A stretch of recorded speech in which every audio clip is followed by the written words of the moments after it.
Something remarkable happens in this week's Torah reading, and it is all kicked off with a set of hammered silver trumpets. When God created man, he yatzar, or willed us, into being. It was how our spark of divinity could become part of our biological being. Humans can will things as well, but we do it through effort.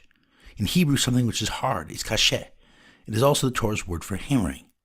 So when we want to bring the divine spirit into the world, we hammer. We hammer the golden angels, or keruvim, above the Aron Kodesh. We hammer the golden menorah, and we hammer these silver trumpets. As you may have noticed, the trumpets are not like the menorah or the keruvim. The trumpets are silver, not gold.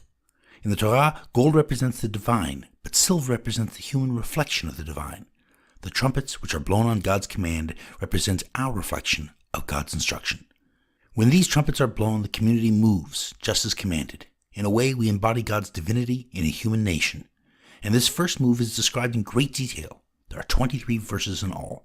This is clearly no routine operation. But the Aron Kodesh doesn't move in the midst of the people. It travels ahead to search for a place of comfort. Something weird is happening here. In fact, there was a warning of something weird. Just before this reading, Moshe hears a voice from between the keruvim and the Aron. The last time the keruvim had a speaking role was as guardians of the Garden of Eden. Put the two together, and it just might be possible that the people were about to enter some kind of Eden.